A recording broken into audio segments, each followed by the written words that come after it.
So welcome everybody. Welcome to, I think this is the last community call of 2025. So really appreciate you all taking the time out. I know for some of you it's quite late, for some of you it's quite early. So I do appreciate, especially if you've had busy days as well in the office. So thanks for joining. So we've got quite a packed agenda, lots to talk about, lots of exciting things happening. And we want to just, also give a bit of time at the end, hopefully, for a bit of Q&A, but we'll see how we go. Often we do run out of time on these calls, but we're trying as much as possible to keep very strict time with each of our speakers. So we'll see how we go. Okay, so first off, we're going to have, Phil's going to give a usual CEO update on things that are happening. So some opening remarks from Phil. Can you just go back to the agenda, Phil? Sorry. Yeah. We'll have a couple of thought leader sessions. We always have cyber leaders on the rise. So we heard from André and Jasmine, which would be great. And we're really excited to talk about the enterprise membership referral program. So our Chief Growth Officer, Sandeep, will be talking you through that. So an exciting opportunity not only to learn more about enterprise membership, which we think is going to be very exciting for 2026, but also the fact that you can earn money from that as well. And then we've got the leadership survey, so that's kicking off for 2025. So looking at a lot of the kind of benchmarking and salaries and everything else. We've got a big community, so we want to gather all those insights across the community and then share them with each of you. There's lots of interesting insights we'll get from that. And then we've got some new toolkits that we'd like to talk about. And like I say, at the end, if we've got any time for Q&A, we'll do that. Okay, I'll hand you over to Phil. Phil, your CEO update. Thank you. Okay, great. Yeah, thank you, Darren. And welcome everyone to our last community call of 2025, which has been a tremendous year. And of all the things that we do within CLI, these community calls are the most symbolic of what we stand for and what we aim to become. So as we started, we keep reiterating that we're building this community around Ubuntu, which means I am because you are. Our humanity is intricably tied to one another.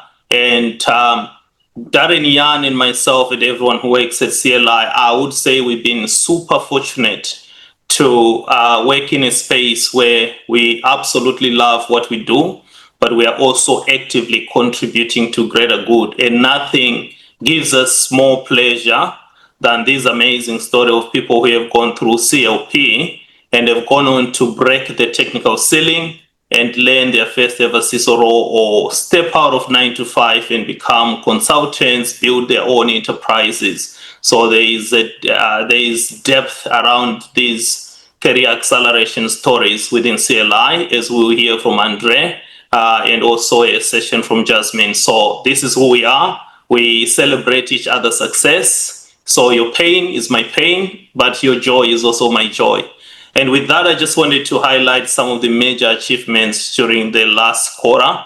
And first and foremost, I just wanted to announce that we have embarked on an ambitious program to revamp the Cyber Leadership Program, which is our flagship course, where we take people who aspire to become Chief Information Security Officers through this intensive 8-week journey. So we are working together with Jan, Darren, and the entire team to rebuild the Cyber Leadership Program, building in the feedback that we've gotten from the community over the last 7 years plus that we've been doing this, but also our experiences as practicing CISOs from the front lines. So we are super excited, and when we launch the first CLP cohort in 2026, that will be running off CLP 2.0. So we are super excited, so watch that space. The second achievements which relate to that is we're super excited to welcome Julie Chapman, who is also a CLP graduate. So Julie was one of the first people who went through CLP. She will be joining us on the faculty to revamp Cyber Leadership Program 2.0. So super excited. Julie brings with her deep experience, having worked across FBI, Big Four Consulting, and also most recently as an associate partner at McKinsey. The third point, Darren and myself shared this on LinkedIn last month. Super excited. When we started, we only have 5 members in our first cyber leadership class, of which about 2 of them were paying customers. And just this cohort, which is now in week 5, we've got the record numbers. In fact, this cohort is so big that it's twice the size of the previous largest cohort that we had. So this is a big testament of the partnership, the strategic partnership, which we are extended with ISC2, where we are jointly working together to build a global community of cyber leaders. Lastly, we recently formed this series, which is called Cyber Leaders, the Faces of CLI. We shared one LinkedIn post last week, and this is something we're going to be doing in the long term. So like I said, some of the feedback that we've gotten from the community is people get inspired when people break the technical ceiling or move to other countries, rebuild themselves, and find deeper meaning in their work. So we'll be sharing these extraordinary stories around our members who are going beyond the call of duty and doing extraordinary things. So if you feel like you want your story to be shared, we've got almost 12,000 followers on LinkedIn now, and our broader ecosystem. We have got tens of thousands of followers across our LinkedIn profile. So this is a great opportunity to showcase yourself to the world. So if you feel like you need your story to be broadcast, feel free to reach out to myself, to Darren, or to our social media Andile. She is on this call. And with that, I will hand over back to my colleague, Darren. Thanks, Darren. Thanks, Phil. Do you want to move to the next slide, Phil? Yeah. Okay, so first up, we're going to have André, one of our thought leader sessions. So André, you've got 10 minutes. I'm going to time you, unfortunately, because I want to make sure that we keep on track. I know when we don't time, we tend to lose our way. So tell me when you're ready, and I'll set the timer, and then we'll kick off. I'm ready. Okay, off you go. Thanks, André.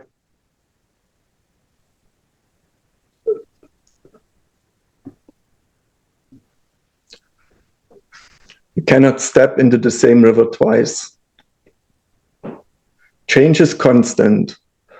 After several reinventions, I've learned something simple. The river changes us, and we change the river. From a shy teenager watching the Berlin Wall fall to someone who now published thought leadership and speaks to communities like this, my journey taught me one principle: consistency compounds. I'm André Porsch, like the car without the E at the end. Today I share 3 chapters: Germany, Canada, and returning to Germany as a single father, and how this principle can accelerate not just your career, but your entire life. Thanks to Phil, Darren, Jan, and the entire community for having me here today. November 9, 1989. The wall falls. One day there's a border, the next day it's gone. When everything familiar dissolves, you need anchors. I kept a small journal, 3 lines each night about what stayed the same. This ritual kept me steady. After school, I chose a practical path, vocational training in pipe fitting and welding. You learn fast. Either the pipe holds or it doesn't. Craft is repetition. Those anchors, reflection and craft, became my foundation. Then came the next step, Canada. Anchors create stability. Kraft creates consistency. Age 20. I arrive at Halifax, Canada, with $160 and a return ticket. My English was shaky, and my plans were flexible. 4 a.m. I walked at the flower shop. At noon, I delivered flyers for a pizza store. And at midnight, I worked at the newspaper. With $160, constraints become teachers. Later, I studied humanities, not tech.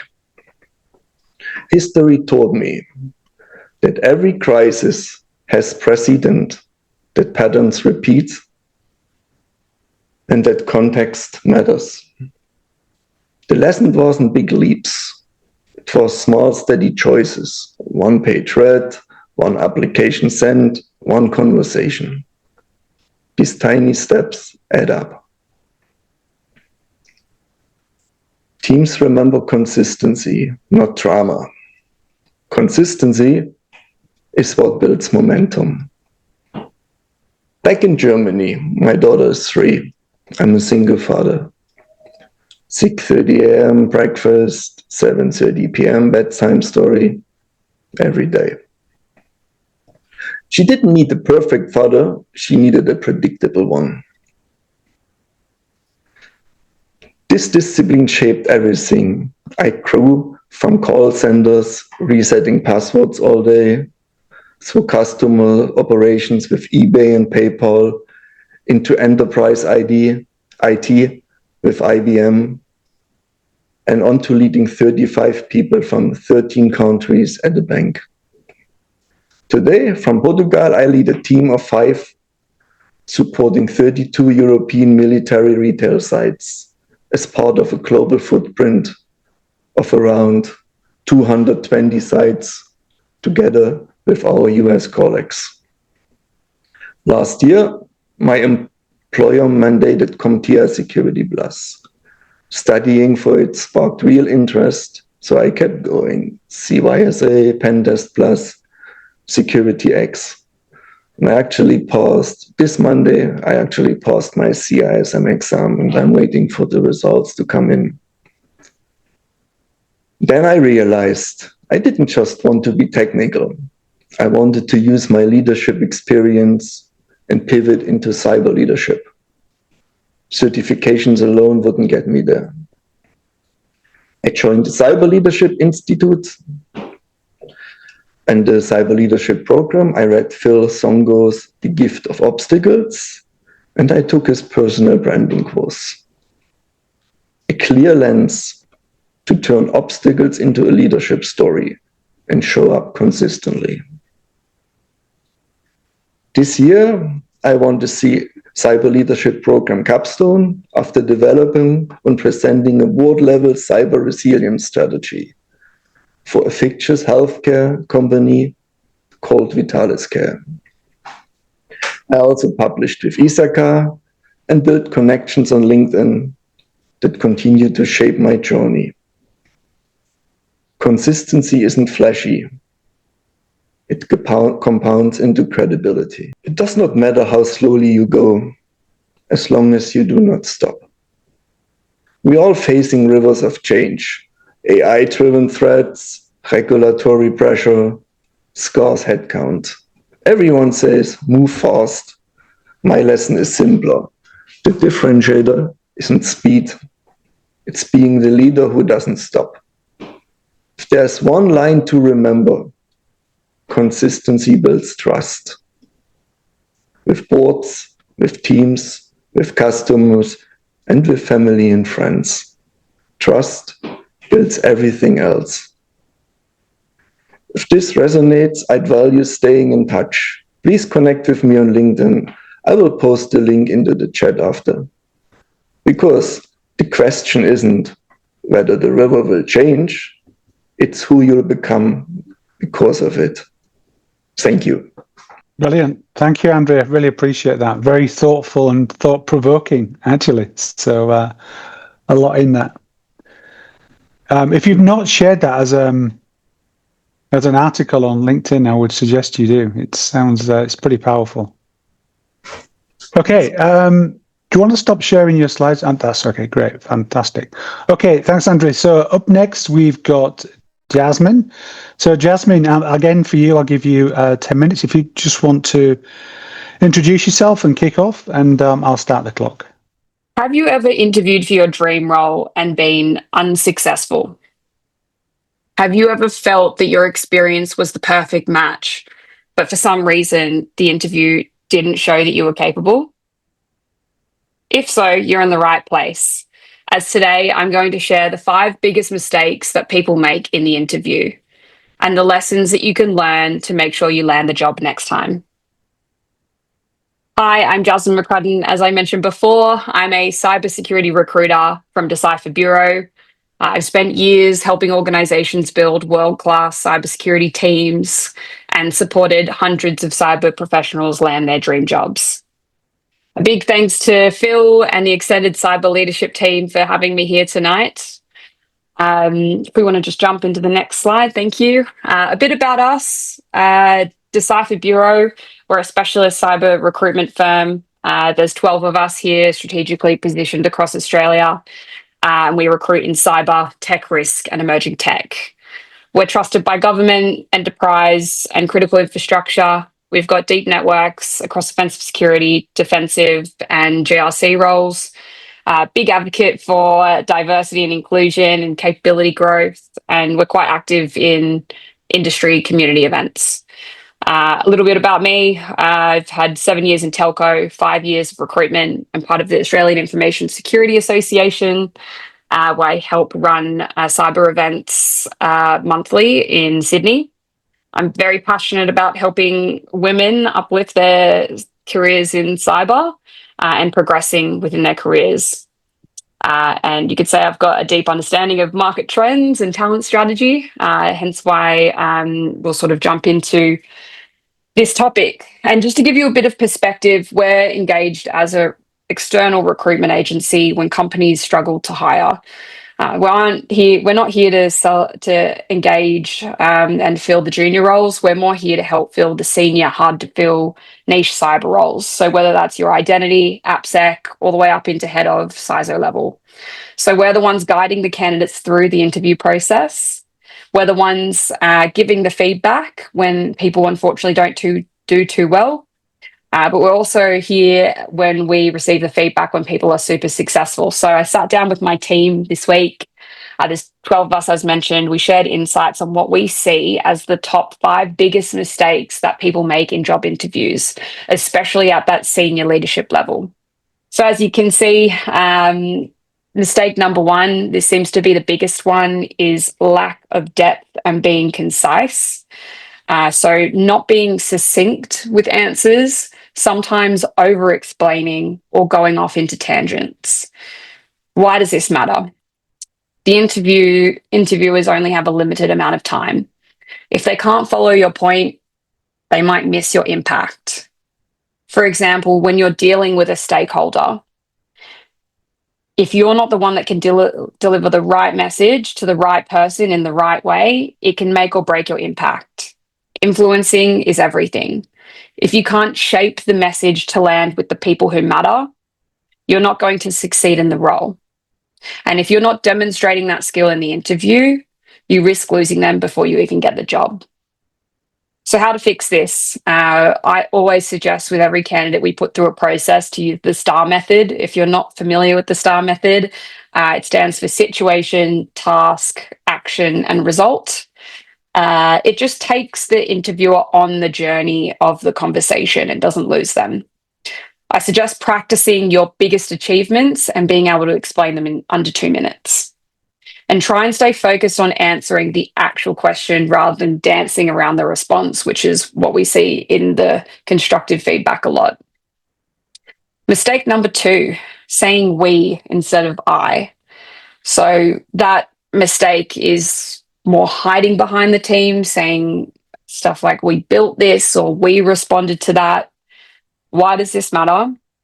The managers want to know your capability, not the team's. So I suggest using I when describing a specific contribution. Share outcomes you personally delivered.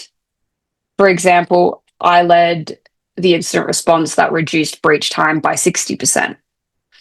Or I took the business through ISO 27001 certification. Stuff like that. Mistake number 3, I would say, comes down to poor research. So we see a lot of people wing the interview, only skimming the website before the interview. So why does this matter? It shows lack of interest. For example, if you put yourself in the shoes of the interviewer, imagine if it's your business, and if the person didn't know about your products or services, it would make you think that that person doesn't know where they're interviewing. The best candidates we've seen demonstrate that strategic curiosity. So how do you fix this? I would go deeper. Read the news, recent press releases, maybe leadership blogs, or even annual reports for that company.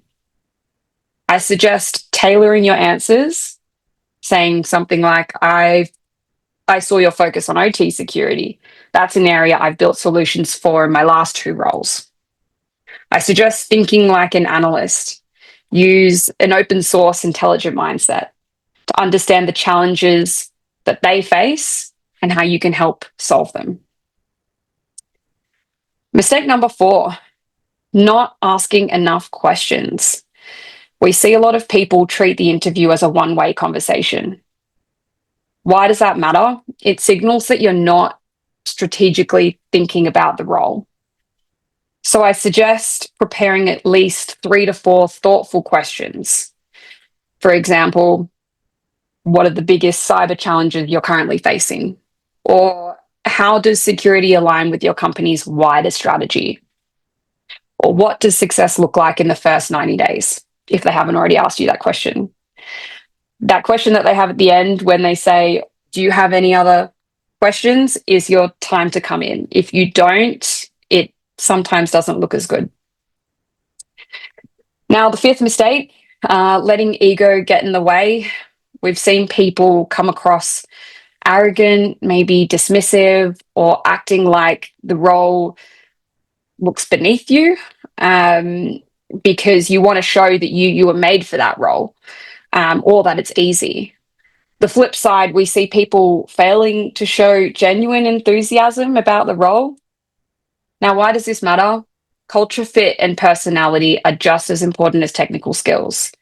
Even the most qualified candidates can lose out on the offer if they don't seem collaborative or curious or passionate about the company's mission. So, how to fix this? I'd try and balance confidence with your expertise, but also remain open to learning. Ask thoughtful questions, show curiosity about the work, the team, and the business. End strong. Reinforce your excitement about the opportunity and why you want to be a part of their mission. Remember that your first impression and your last impression counts. Sometimes in the first 7 seconds of meeting someone in an interview, they can gauge a lot about who you are. Also, I just want to add in there, if you don't know the answer to the question, it's fine to be honest. Don't make up the answer because people can see that. People appreciate honesty and transparency, especially in this line of work.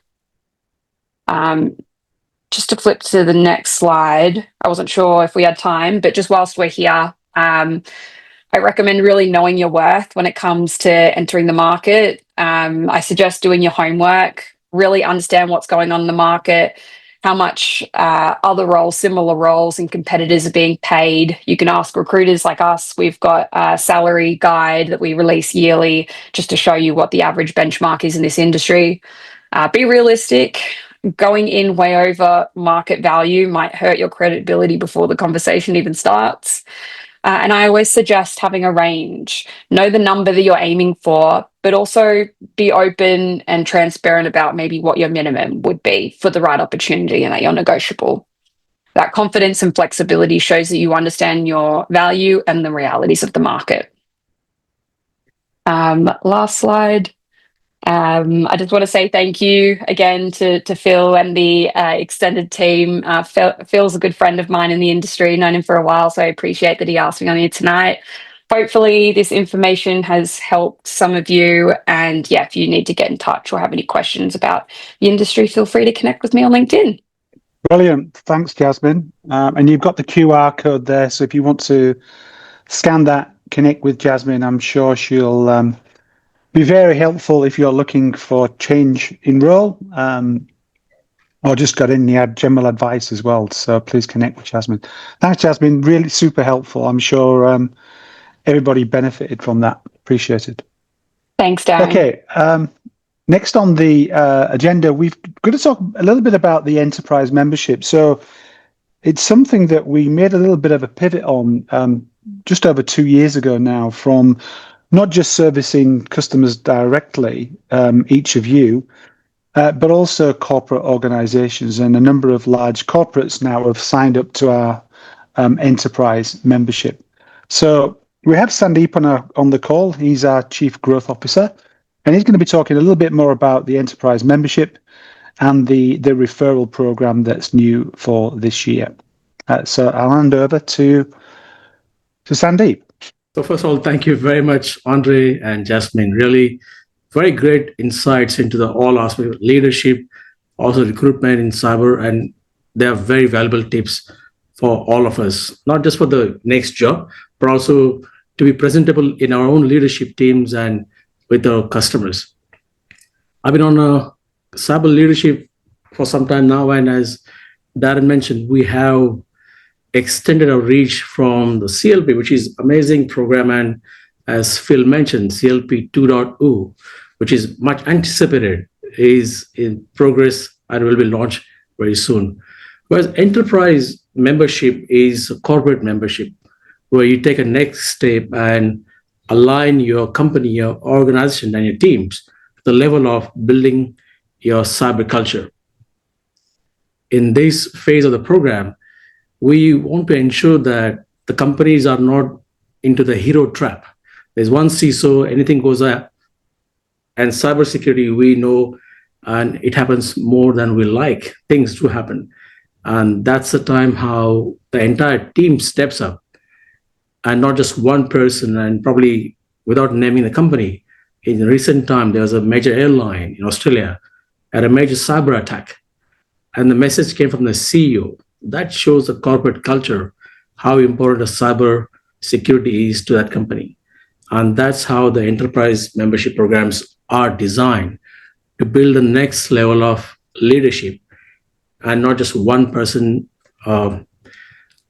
dependency on in case of anything happening that. It lifts your leadership, it lifts your morale, and in this phase of career, your technical skills are given, they are always there. Here we build the next leaders, how to get boardroom ready, and Phil and Darren and Yan conduct these courses personally. So this comes from the pure experience of years and years of leading these roles globally. And we have lots of proof points in Australia as well as other parts of the world. Companies like, I hope we can mention this, Darren, about NAB, which is biggest bank in Australia, using a program, one of the other banks using program. And also we work with very few strategic consulting partners like Datacom to go to the market, to building the ecosystem of this enterprise membership. So we will be very keen to talk about if you're interested. We also want to reward our customers and partners and participants, what we call refer and reward system, where our current customers can refer us into an enterprise membership program. And when that gets selected and we go through the process of qualifying that, making sure it's not our current customers and all these things, and I can talk to you on one-on-one as well. And we offer $3,000 US reward direct to you. In case, if you are a decision maker, we will find a way to make sure that it's not given to the individuals, but used towards a corporate discounting or rebate structure that. So that program is very, very core to our enterprise membership and also to reward our current customers. Anything else to add, Darren, Phil? Well, just want to talk it how it works. So I think it's on the screen, but just want to walk through it. So What do they do? They submit a referral? Yeah, so if you're interested and you have a customer or prospect who is keen to go enterprise membership program, you apply their organizations and we go through our process and making sure that we are not in discussion or they are not the current customers. And you must be one of the current or past participants into CLI, CLP or CSTP program. One reward per enterprise applies, regardless how big and how many teams you have. And again, referral reward does not apply to your own employer as such. So we want to make sure that we also ensure the ethical behavior is maintained throughout the referral program. And we'll log the referrals, we'll notify you once they're qualified. And it's a very simple process. And we would like to reward you, besides being a CLP program, also to enterprise membership rewards as well. Yeah, that's great. Okay. Thanks, Sandeep. So look, if anybody's interested, you can reach out to us directly. You can also reach out on the hub. So anybody in the team we can reach out to. But you've also got, so you can just write to our emails as well. Connect with us on LinkedIn. So anywhere you feel is best easy for you to connect with the Cyber Leadership Institute, then do that. We will be sending out an email at the end after this call. So that will have a lot more details about where you can register and everything else, and that will be in the email. So try to use that link, and that will come out directly after this call. Great. Thanks, also Andy. put my address in the chat box for any enterprise membership inquiries directly. I'll be happy to answer any. Sure. Yeah, thank you. Thank you all. Really appreciate it. Yeah, so we're going to be launching a new survey. It's occurred to us, obviously, that we've got such a large community with a wealth of experiences and appreciation of what they've been doing since joining the Cyber Leadership Institute. And what we want to do is get an appreciation of, have those people progressed? What sort of compensation are they getting? And lots of different leadership aspects. There's lots of different questions in there. And we did a quick kind of test survey. Some of you may have seen, well, in fact, quite a lot of you saw the initial shortened version of the survey. It was a 60-second survey, so not this one. But I just want to give you some quick insights that came from that. We had a really good uptake from that particular survey, and that was literally just over a course of a few weeks. So here's a few things for you. So in terms of career outcomes, and this is people who participated in our programs, nearly 40% achieved a tangible career outcome and career increase, compensation increase, which is good. We had an indicator in there as a net promoter score of 4.25 out of 5, which indicates, generally speaking, we've got a very good set of satisfied participants who would advocate for the programs. In terms of time to value, 50% haven't seen any benefits just yet. 32% saw benefits within the first 3 to 2 months. 17% saw benefits very quickly within 30 days. That's pretty astonishing, actually. And just over 11% achieved a 30% salary or increase or more. So that's from, doing our programs and initiatives, which, I mean, that's literally just a quick snapshot. Some of the feedback that we got in the survey, because there was an option in there to give feedback, and this was probably borne out by some of the later questions, there seemed to be a much bigger need for career support. So actually having Jasmine on the call is probably quite interesting. How do you, after you've gone through the courses, what is the next step? What can be done to help you either achieve that new role or find that new role, those sorts of things. So it's literally, this is just hot off the press. I literally got this feedback in the last 20 minutes whilst we were on the call, because the survey's only just closed. But I think it's interesting. And what we're going to do is we're going to take a lot more of that information, and then we're going to run another survey. So this is a much larger survey. This will run and probably till I think the end of this year, so that there will be a deadline associated with it. And it's going to be looking at things like leadership traits as well, the sorts of things that you're looking for from training. Like I say, it'll look at things like compensation. It will be looking at things like investments as well. So for cybersecurity leaders in 2026, where do they plan to invest? When, could that be in building a new SOC? Could it be a new identity and access management capability?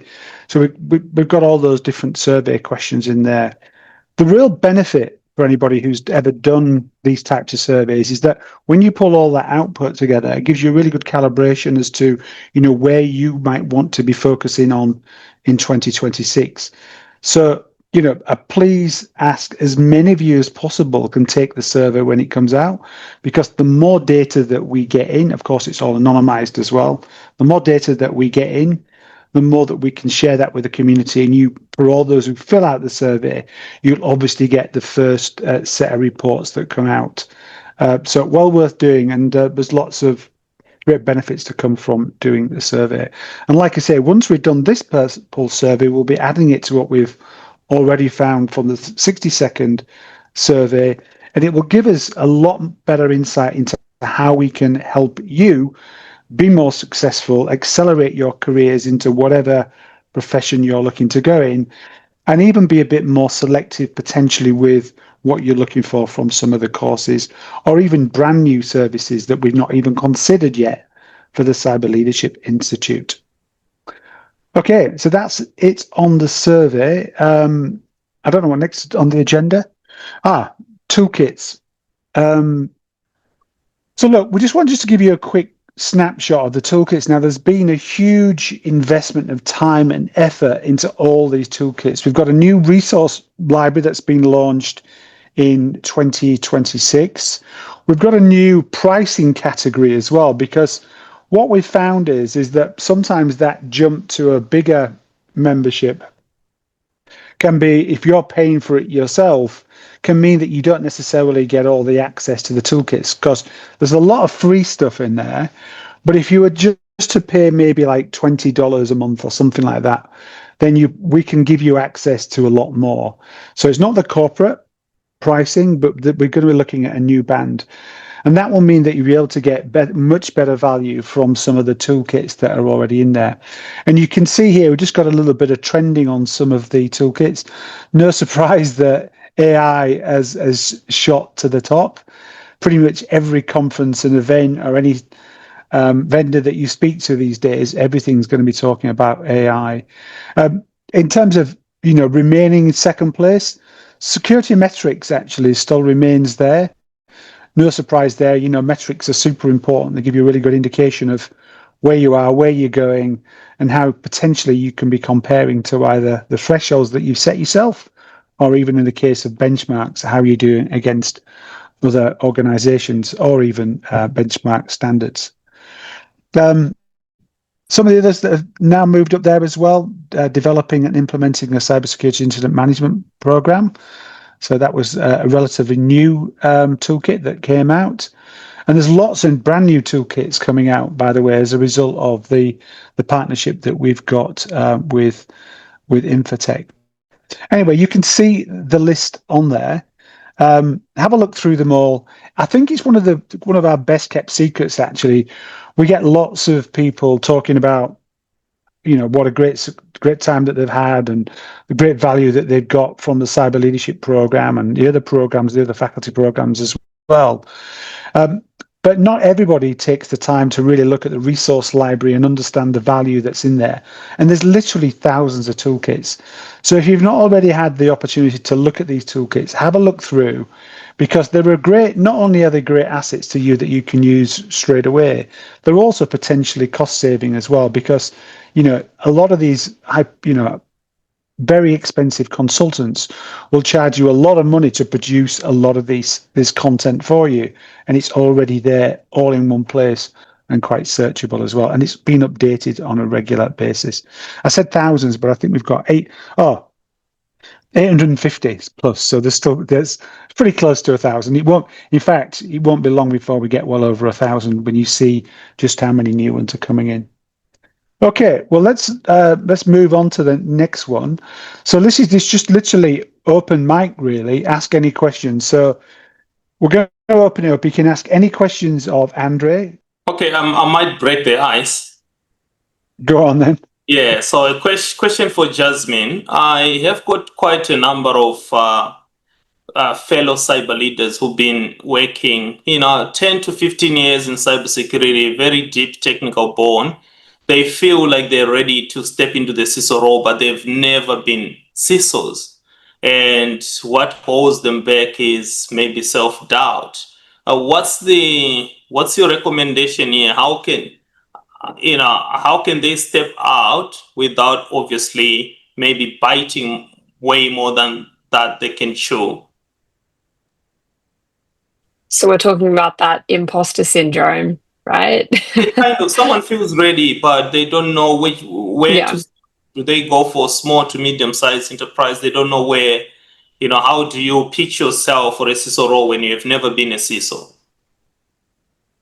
Yeah, good question. I mean, look, you've just got to figure out what your skill sets are and how you could help a particular organization. So whether it is that CISO role, look, it's quite competitive out there.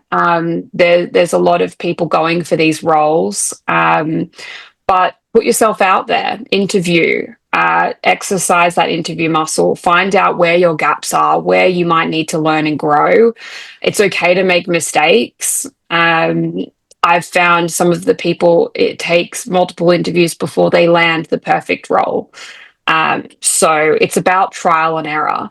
And where I've seen people become really good new CISOs in the industry, sometimes it's not about landing the first CISO gig in the role. It's about finding that senior manager opportunity, deputy CISO, the 2IC, to then go in and become that successor to the CISO. I've seen a lot of success in that space. I've had a lot of CISOs want to hire those 2ICs, and they want to build that person up internally to come into that role. So the CISO role that you're applying for, it might not be that in the title. Find the role that you can be set up for success and then grow into it. I hope that helps. Yeah, good advice. Thanks, Jasmine. I can see that we've got another hand up. Peter. Hi, Peter Jones. How are you? Yeah, morning, everybody. My question is actually to you as well, Jasmine. Something you said that sort of resonated with myself. You talk about trying not to be over-eager, but it's quite hard when I use this expression, cutting my teeth. I did the CLI, and it really helped me talk to the exec-co and this, that, and the other. But I'm applying for roles, and they want tried and tested. They want FTSE 100, and I look at the job spec and go, I can do this in my sleep. This is easy peasy. This is not a problem. And inevitably come across, I try not to come across arrogant. The phrase I get told is passionate. So I bloody love doing what I do. How do I overcome that? How do I tell them that they need to put a punt on me and realise that actually the 5 years I've done the current job is probably done more of it than some CISOs that have been doing it for 20 years and on the golf course every 2 minutes. Absolutely. I think it's about knowing who your audience is. I always suggest really do your background research on the interviewer. So whether this person is highly technical or whether this person you're speaking to really isn't, they're more of an advisory or a strategic role. And go in and really find out who these people are and almost reflect who they are, because ultimately that person's going to feel comfortable with you if you're mirroring who they are. Whereas if you come in hard and strong and speak technical to someone who doesn't really understand that, it might make them feel small, if that makes sense. So it's really about showing up as the best version of yourself, but also just, I guess, showing the good sides and really relating to that audience and show that you can work with them and help them, if that makes sense. Yeah, it does. Thank you very much. And passionate. Love it. Keep it up.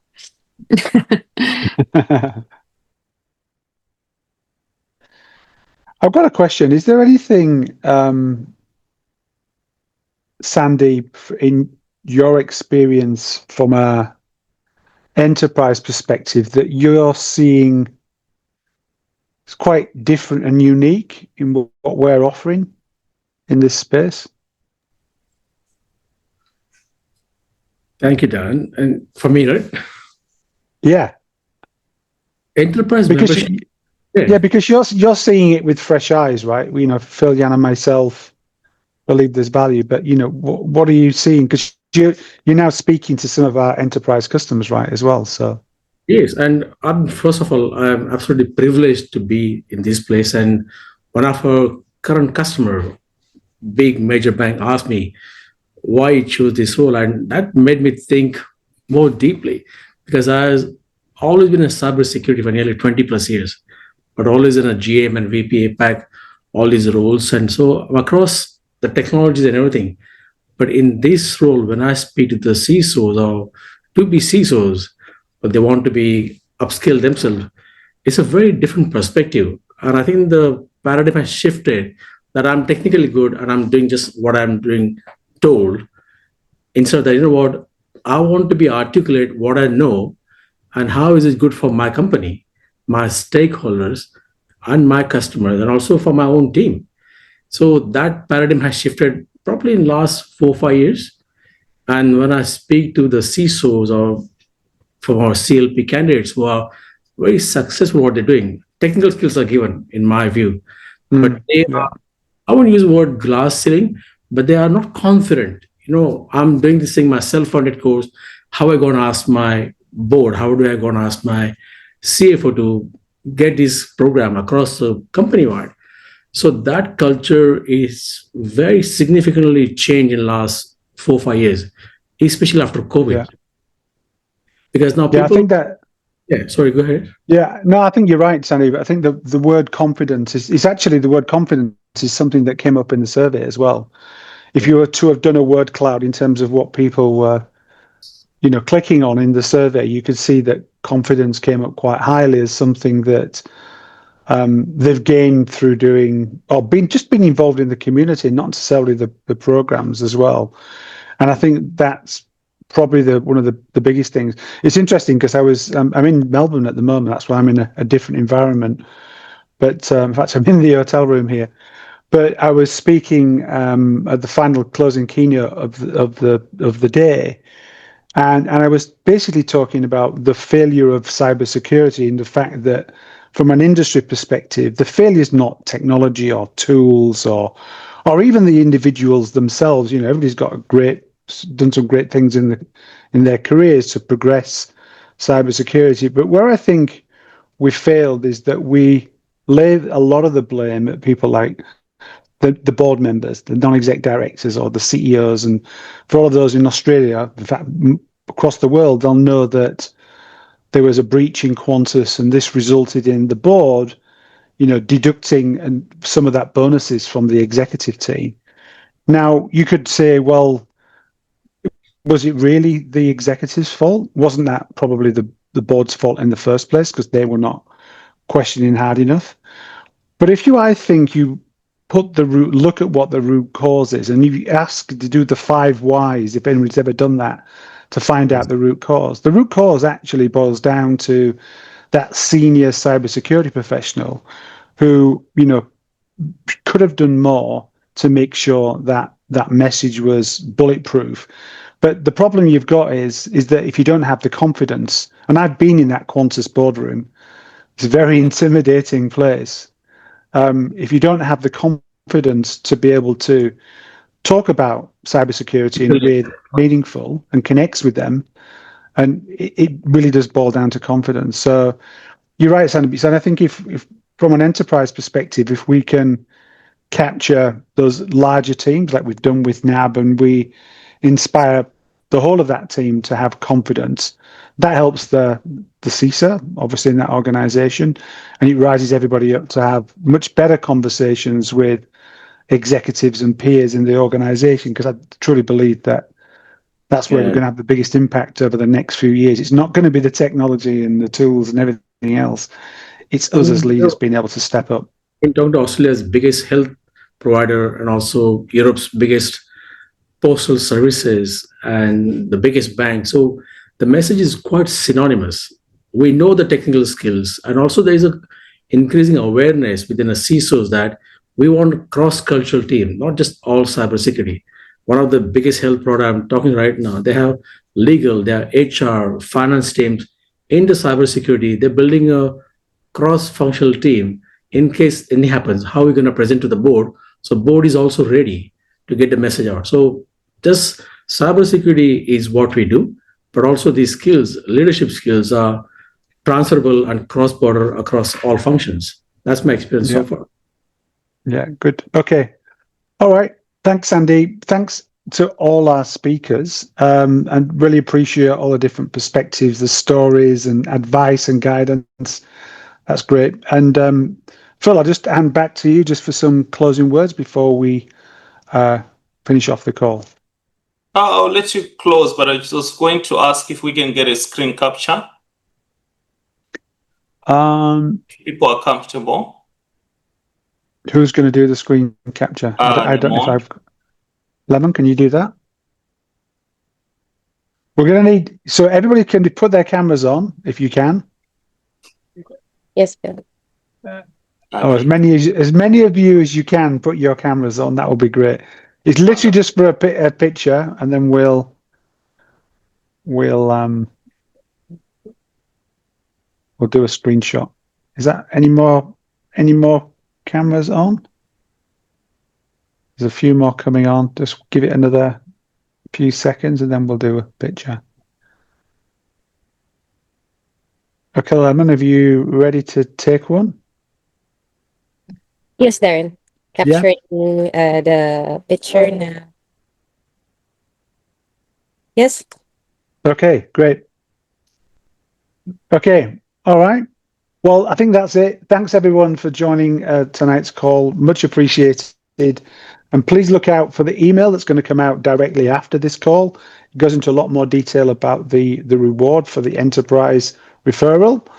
And then after that, you'll see the survey that will also come out with a landing page, and you can click on that. And I think there's a good couple of months that we've got to close that out. So I do appreciate you all taking part in that survey, and then we'll share it all in the new year.